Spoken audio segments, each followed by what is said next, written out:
Warahmatullahi wabarakatuh. Waalaikumsalam warahmatullahi wabarakatuh.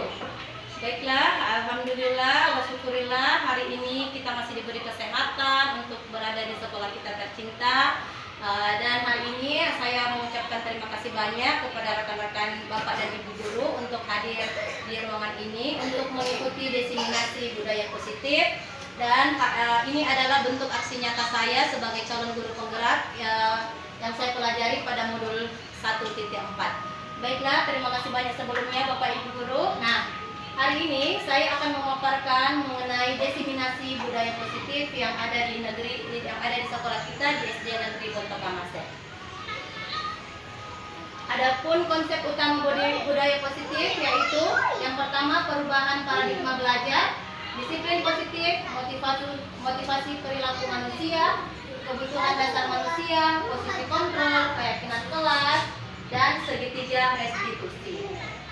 Nah, yang pertama kita akan membahas mengenai perubahan paradigma belajar, di mana pembelajaran dengan paradigma baru ini merupakan suatu pembelajaran yang dirancang dengan prinsip pembelajaran berdiferensiasi, sehingga peserta didik dapat belajar sesuai dengan kebutuhan dan kesiapan belajarnya berdasarkan tahap perkembangan psikologi untuk mewujudkan peserta didik dengan karakter profil pelajar Pancasila. Nah, Bapak Ibu, mungkin sebelum kita berada di kurikulum Merdeka ini, pembelajaran sebelumnya itu hanya berpusat kepada guru. Maksudnya, di sini guru hanya memberikan pelajaran saja kepada peserta didik. Artinya, peserta didik hanya sebagai objek, tidak ikut berpartisipasi secara langsung. Nah, pada pembelajaran kurikulum Merdeka ini diharapkan pembelajaran kita kedepannya harus berpusat kepada peserta didik. Artinya, peserta didik harus mengikuti berbagai macam kegiatan dan harus terlibat secara langsung. Kemudian yang kedua adalah disiplin positif. Disiplin positif dari kata disiplina yang artinya belajar. Disiplin mengacu pada disiplin diri yang memiliki tanggung jawab terhadap apa yang dilakukan berdasarkan nilai-nilai yang diyakini. Nah, pada disiplin positif ini ada pun beberapa nilai-nilai yang kita yakini seperti sopan, santun, disiplin, kemudian saling menghargai, dan toleransi. Nah, pendekatan disiplin positif ini merupakan pendekatan yang mendidik dan mengajarkan peserta didik untuk bertanggung jawab dan menumbuhkan kesadaran diri sesuai dengan nilai-nilai kebajikan. Dengan menerapkan disiplin positif, diharapkan guru dapat meningkatkan kesadaran diri bagi peserta didik dalam membentuk karakter yang positif dan membentuk motivasi intrinsik atau motivasi dari dalam diri sesuai dengan karakter profil pelajar Pancasila.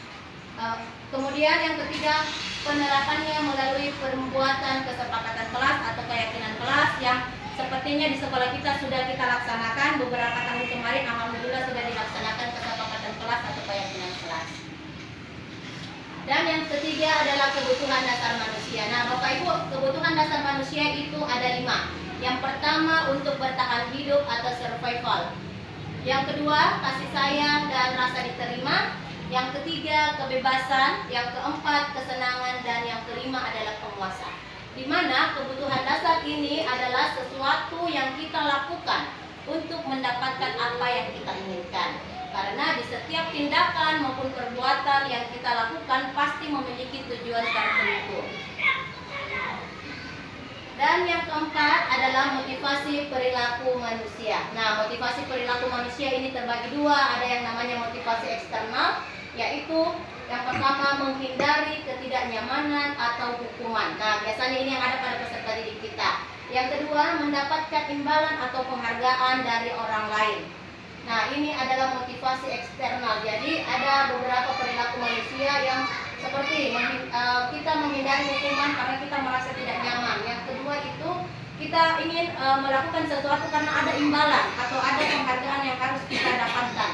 Nah, ini adalah motivasi eksternal atau motivasi dari luar. Dan yang ketiga adalah menjadi orang yang mereka inginkan dan menghargai diri sendiri dengan nilai-nilai yang mereka percaya. Nah, inilah motivasi intrinsik yang harus kita kembangkan kepada peserta didik kita. Jadi diusahakan kita sebagai pendidik jangan selalu memberikan harapan-harapan atau imbalan kepada peserta kita supaya itu kalau dia berbuat sesuai dengan apa yang mereka yakini. Jadi berbuat saja yang sebaik mungkin, jangan karena ada mau dapat imbalan atau takut tak melakukan ini, takut melakukan kesalahan karena takut dihukum. Jadi sebaiknya kita harus meningkatkan motivasi intrinsik yang ada dalam diri peserta didik kita. Ini dihukum oleh penghargaan. Jadi dihukum oleh penghargaan biasanya ada anak tak sendiri atau peserta didik kita, nanti kalau dapat juara 1 ibu guru kasih ini, ibu guru beri hadiah ini. Nah itu sebenarnya juga menghukum dalam artian ada jangka pendek dan merusak hubungan.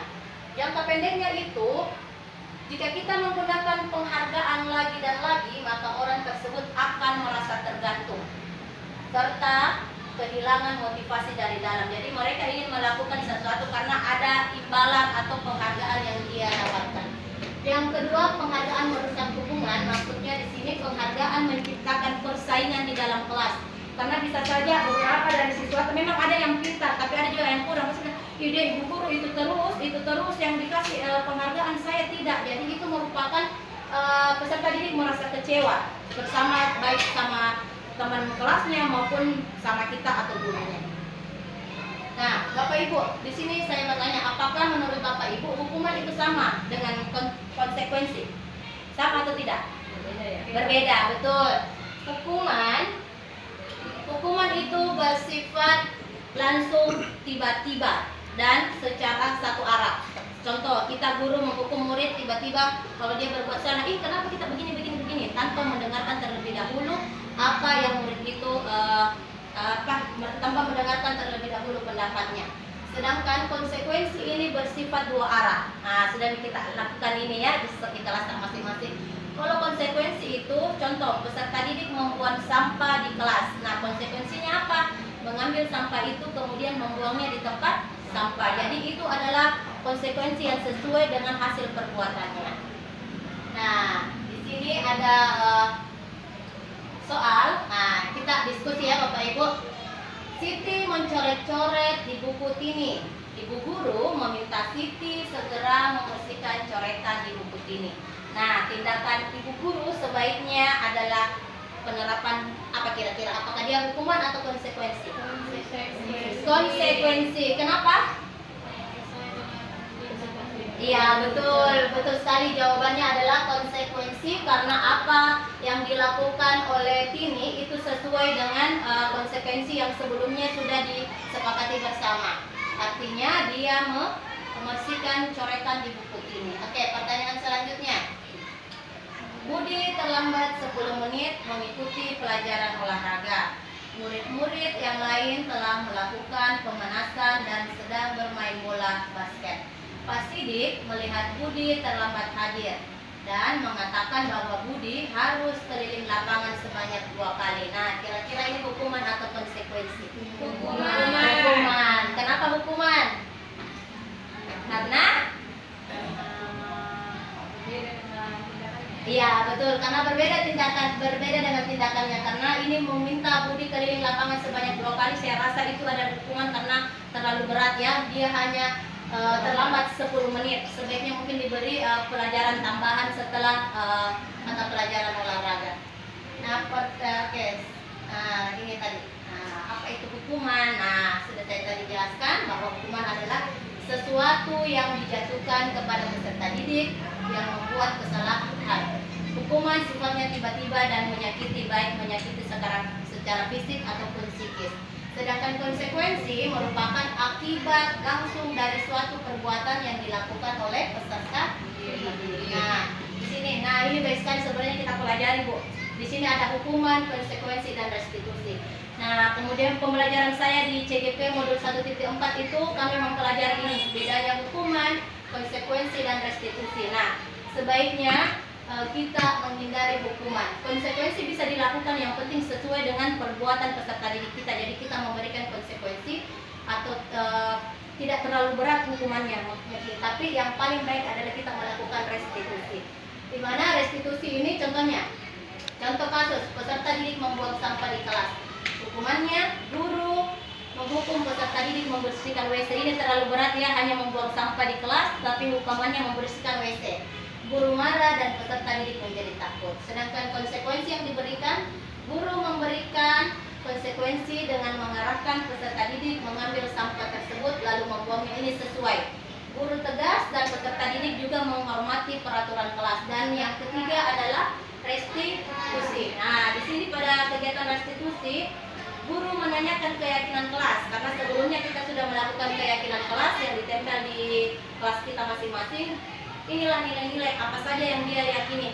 Menjaga kebersihan kelas, berarti dia sudah masuk di sini di nilai-nilai yang mereka yakini. Nah, guru bersikap terbuka dan peserta didik menghormati dirinya sendiri dan orang lain.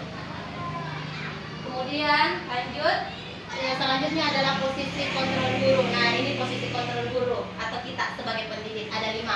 Yang pertama, pemupuk, membuat merasa bersalah sebagai teman, pemantau, dan manajer. Nah, Bapak Ibu guru, saya sekarang bertanya, kira-kira sebelum kita mengenal ini posisi kontrol, kira-kira posisi kontrol kita ada di mana? Apakah biasa kita mengukur, membuat siswa tak merasa bersalah? Teman bisa, iya betul. Saya juga dulu jawab waktu di diskusi ini. Hukum dan ini bisa semua. Paling kita sampai di teman yang paling mendekati atau bersikap malaikat makin kalau di sini seperti teman. Nah, sebenarnya yang paling baik posisi kontrol kita sebagai guru adalah di teman, pemantau, dan manajer. Tapi yang paling baik sekali adalah di manajer. Mengapa? Karena dari kelima posisi kontrol di atas, sebagai pendidik yang baik, sebaiknya guru harus bisa memposisikan diri kita sebagai manajer agar dapat mengatasi masalah yang dihadapi oleh peserta didik. Nah, ini contoh studi kasusnya. Peserta didik tidak memakai atribut lengkap pada saat upacara bendera. Kalau kita sebagai pemukul, pasti silakan lari berkeliling lapangan setelah selesai upacara. Pembuat merasa bersalah, berkali-kali ibu guru harus memberitahu kamu. Ibu guru merasa kecewa sama kamu. Nah, sebagai teman, ayolah nak, buat ibu guru bangga. Kali ini tidak apa-apa, jangan diulang lagi ya. Mungkin sering kita melakukan ini. Minggu depan pakai kitopita nak, pakai kidasita. Nah, yang pemantau, karena kamu sudah melanggar peraturan, apa konsekuensinya? Ini tetap ditanyakan sesuai dengan nilai-nilai kesepakatan kelas yang sudah kita buat sebelumnya. Nah, jika kita sebagai manajer, inilah yang harus kita katakan sama peserta didik kita. Apa yang kamu tahu kesalahanmu? Kira-kira apa yang akan kamu lakukan untuk memperbaiki kesalahanmu ini? Jadi di posisi manajer ini kita sebagai guru betul-betul mengembalikan lagi apa yang kira-kira peserta didik dapat lakukan untuk memperbaiki kesalahannya. Nah, dan ya ini alhamdulillah di sekolah kita di Negeri Bangkamasih sudah kurang lebih 2-3 tahun sudah melaksanakan keyakinan kelas atau kesepakatan kelas. Nah, guru dapat berperan dalam mewujudkan terbentuknya keyakinan kelas atau keyakinan sekolah dengan membuat kesepakatan kelas dengan peserta didik. Jadi Bapak Ibu, waktu kita membuat kesepakatan kelas itu kita bukan hanya guru yang membuat kesepakatan kelas, tetapi siapa yang harus ikut juga? Peserta didik, muridka. Muridka itu harus berkontribusi untuk membuat kesepakatan kelas. Nah, keyakinan kelas ini merupakan sebuah nilai-nilai kebijakan universal yang telah disepakati secara tersirat maupun tersurat, terlepas dari adanya latar belakang, suku, negara, bahasa maupun agama. Jadi keyakinan kelas ini dibuat secara bersama-sama, dituliskan, kemudian dipajang di dalam kelas sehingga dapat menjadi pengingat bagi peserta didik dan juga guru untuk selalu menyepakati keyakinan kelas kita. Nah, dalam pembuatan kesepakatan kelas yang perlu kita perhatikan adalah yang ini. Mulai dari kesepakatan kelas, biasanya pada saat membuat kesepakatan kelas masih ada kata-kata tidak, jangan, harus, itu tidak boleh. Jadi di sini cara pembuatannya tidak berbicara kasar, tidak datang terlambat. Jadi kalimat positifnya tidak datang terlambat berarti datang tepat waktu. Tidak berbicara kasar, kalimat positifnya menghargai teman. Nah, yang harus dari kalimat positif ini kita sudah buat yang namanya keyakinan kelas. Jadi satu kata tapi mencakup beberapa kalimat positif. Disiplin sudah masuk datang tepat waktu, berpakaian rapi. Nah, kemudian saling menghargai teman, menghargai guru, sopan dan santun. Jadi keyakinan kelas ini betul-betul rangkum beberapa kata sehingga mencakup saja satu kata tetapi maknanya itu banyak yang bermakna luas. Tapi biasanya harus dipaparkan. Iya, betul. Karena biasanya kesepakatan kelas atau peraturan kelas yang ini ada kata tidak, Iya. harus, jangan. Nah, sebaiknya itu pernah Ibu Guru Lia juga bilang jangan pakai kata tidak, jangan dan harus. Karena itu kayak dipaksakan isi siswata. Nah, pembuatan keyakinan kelas ini berupa pertanyaan universal, lebih abstrak, dibuat dalam bentuk positif sesuai dengan kondisi kelas kita, melibatkan peserta didik dan sedikit saja sehingga agar mudah diingat dan diterapkan. Kemudian yang terakhir, nah ini yang paling penting, segitiga restitusi. Segitiga restitusi merupakan sebuah strategi yang dapat dilakukan sebagai proses menciptakan kondisi menuntun murid untuk memperbaiki kesalahan yang mereka lakukan.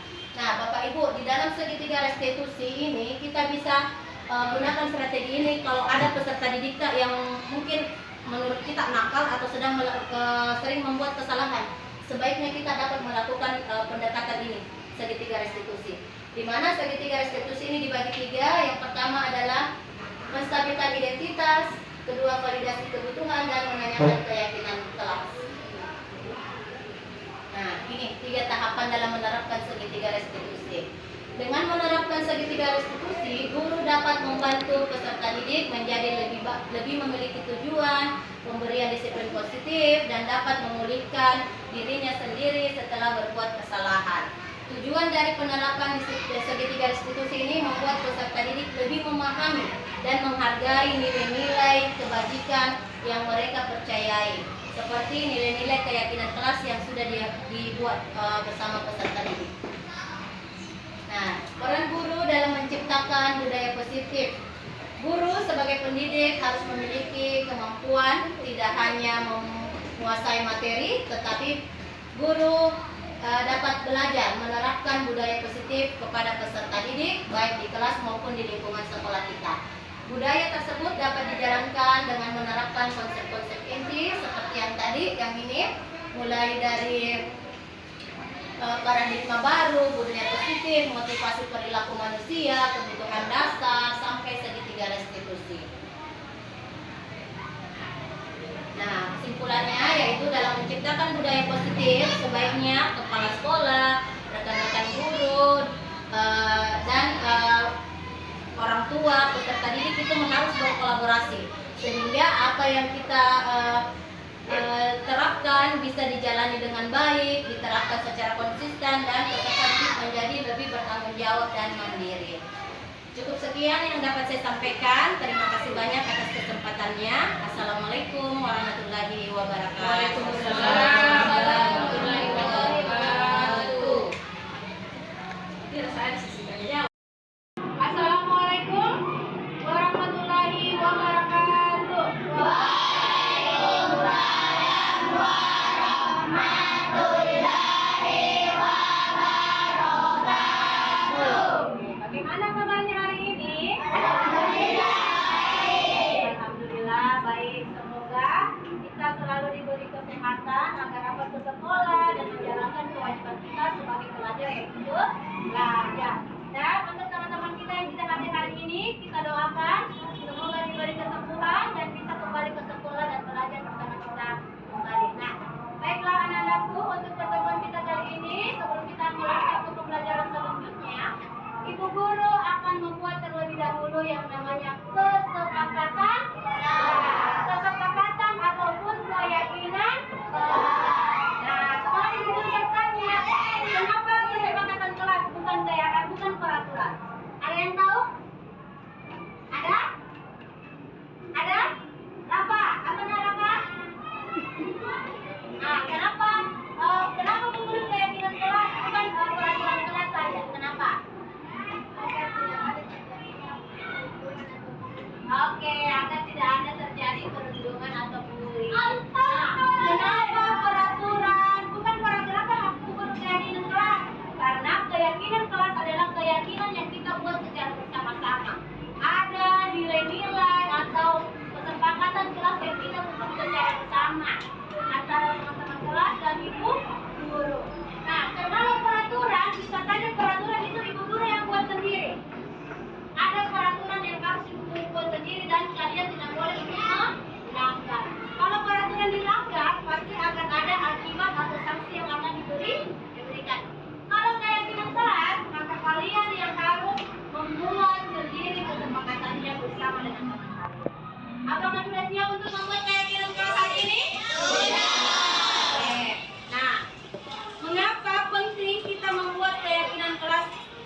bersih, tidak ada sampah ataupun tidak ada kotoran yang ada di dalam kelas.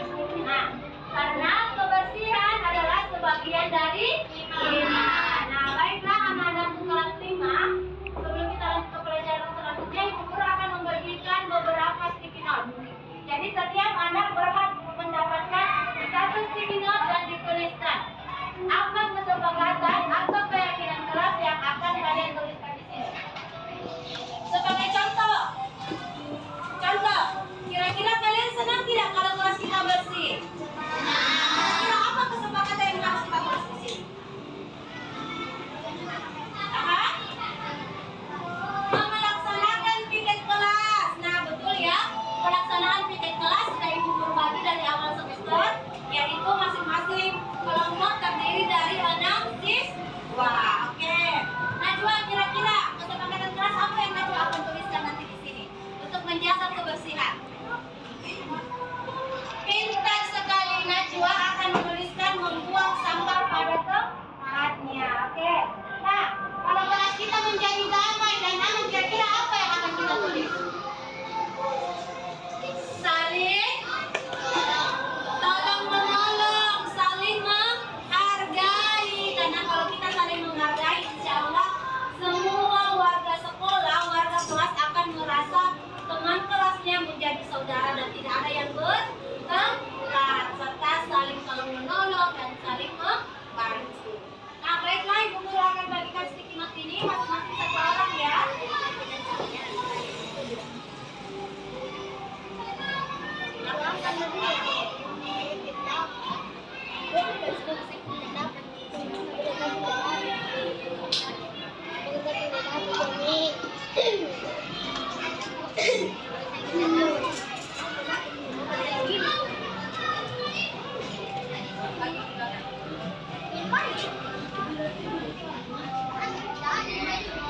Silakan dibagi.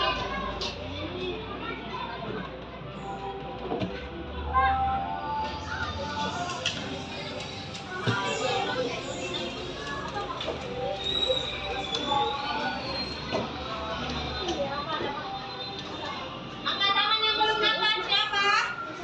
Sudah dapat semua sticky note-nya? Oke, baiklah sekarang Ibu Guru meminta kepada anak-anakku silakan menulis satu orang satu kesepakatan. Tidak perlu menuliskan namanya, ya. Tulis saja kesepakatan apa yang kalian ingin terapkan untuk di kelas kita agar kelas kita menjadi aman, nyaman, damai, tertib, tidak ada yang saling berebutan, menjaga kebersihan dan lain-lainnya. Silakan kalian tuliskan. Oke, pause dulu.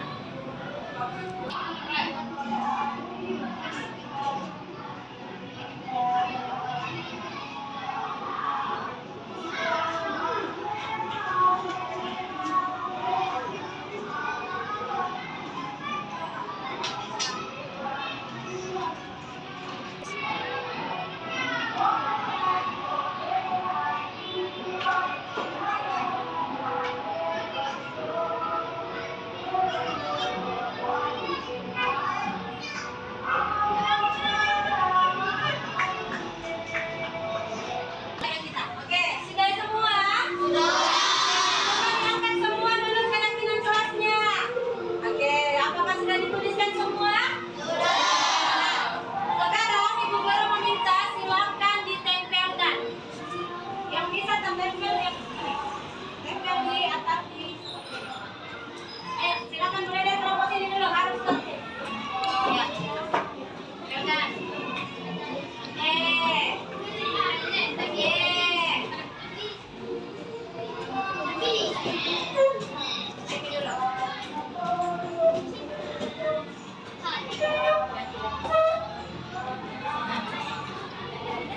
Oke, kelompok dua lagi silakan. Isi ya, isi ke sini.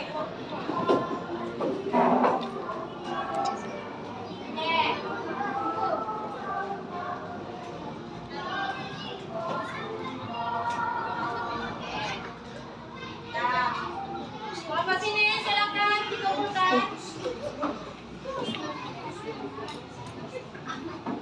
Coba. Kalau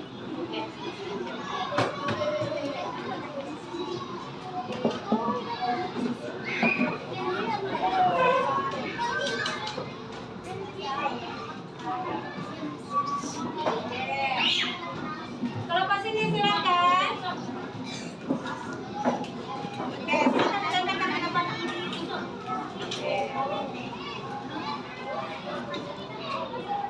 Oke.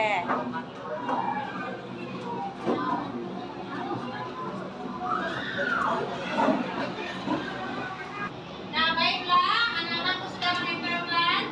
Ini adalah kertas yang berwarna-warni yang sudah kalian tuliskan. Kira-kira kesepakatan apa yang akan kita tuliskan dan laksanakan di kelas kita di kelas 5C. Nah, baiklah Ibu Guru bacakan satu persatu ya kesepakatannya. Setuju? Oke. Kesepakatan yang pertama di sini tidak membuang sampah di kelas. Nah, kira-kira tidak membuang sampah di kelas ini apakah bisa kita sepakati bersama? Bisa. Kenapa kita tidak boleh buang sampah di kelas? Agar kelas menjadi bersih sehingga kita sebagai peserta didik dapat belajar dengannya. Nah,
karena di kelas kita ada satu orang non muslim yaitu Ananda Valen, jadi kita tidak boleh memilih-milih teman, kita harus saling menyayangi walaupun berbeda agama, kita harus saling menghargai.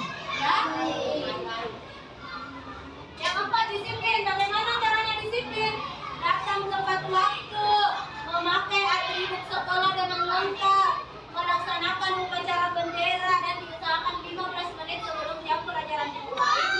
Anak-anakku sudah berada di kelas, melaksanakan tiket kelas dan merapikan kelasnya. Nah, yang kelima adalah karakter yang paling ibu guru sukai, yaitu kita harus selalu bersikap jujur. Sikap jujur bisa diterapkan dengan ketika ingin memakai atau mengambil barangnya orang, kita harus meminta izin. Ketika ada yang lupa uangnya atau mendapatkan uang, kita harus mengembalikan ke pemiliknya. Nah, kemudian kalau di kantin itu paling sering, sebaiknya kita harus jujur ya. Kalau di kantin jangan diambil jajanannya di kantin kemudian kita lupa bayar, itu namanya mencuri. Jadi usahakan kita harus memiliki sikap jujur. Dan yang keenam, kita harus bersikap sopan dan santun. Tidak hanya bersikap sopan santun kepada guru, tetapi diusahakan bersikap sopan dan santun kepada teman-teman kita semua. Nah, kira-kira disepakati semua ini? Insya Allah itu artinya adalah ya dalam Islam. Nah, semoga kesepakatan kita ini bisa kita sepakati bersama. Coba diulang dulu apa kesepakatan kita yang akan kita laksanakan.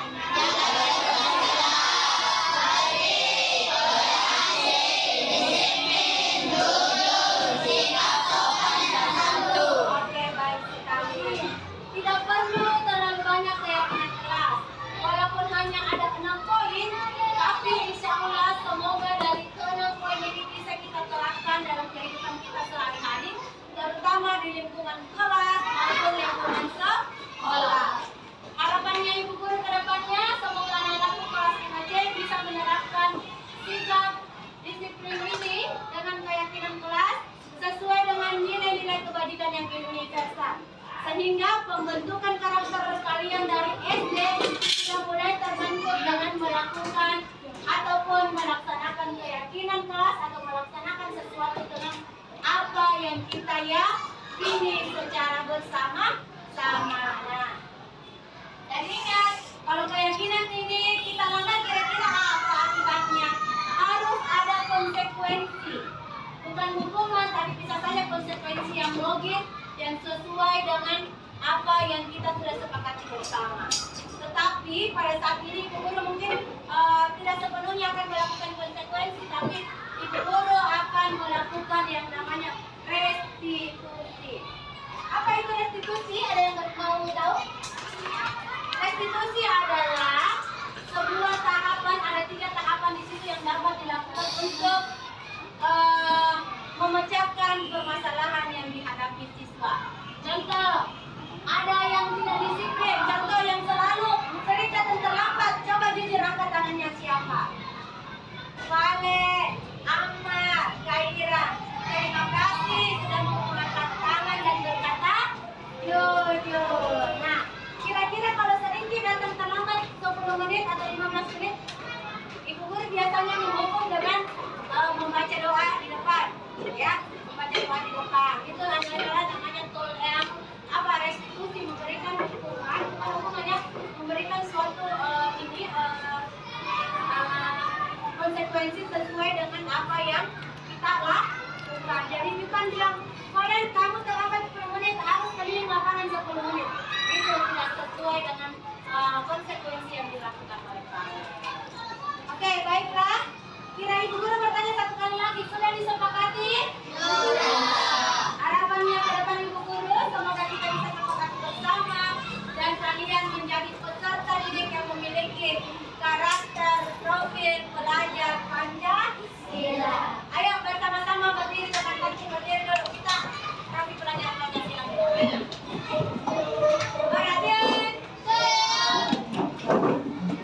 Pancasila, ingat ya? 1, 2, 3.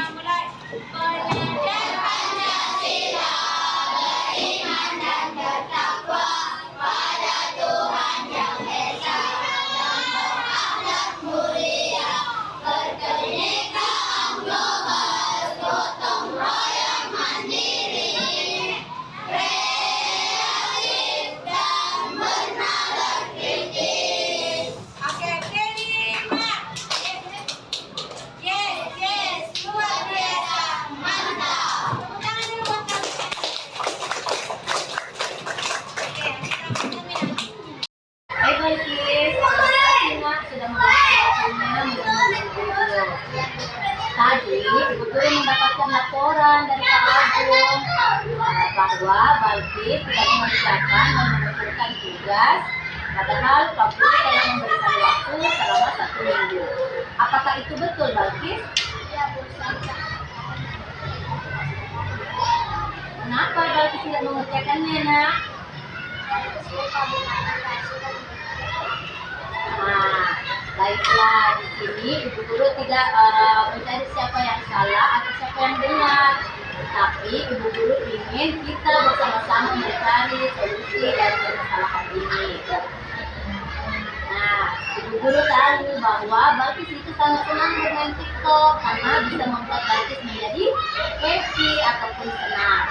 Tapi dengan tidak mengerjakan tugas itu dapat merugikan diri Balkis sendiri karena Balkis nilainya bisa menjadi tidak pintar.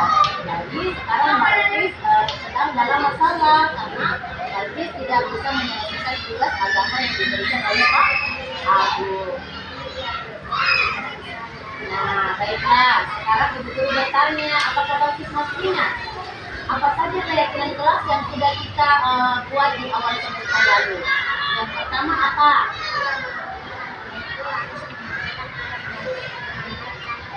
Betul, kita yang pertama mengerjakan tugas dengan baik dan tepat waktu. Yang kedua, kita harus datang tepat waktu ke sekolah, tidak boleh terlambat. Yang ketiga, kita harus rajin membersihkan lingkungan sekolah seperti mengikuti tugas kelas maupun berkegiatan di luar sekolah. Kemudian yang keempat, harus membuang sampah di tempat sampah. Nah, baik sekali. Nah,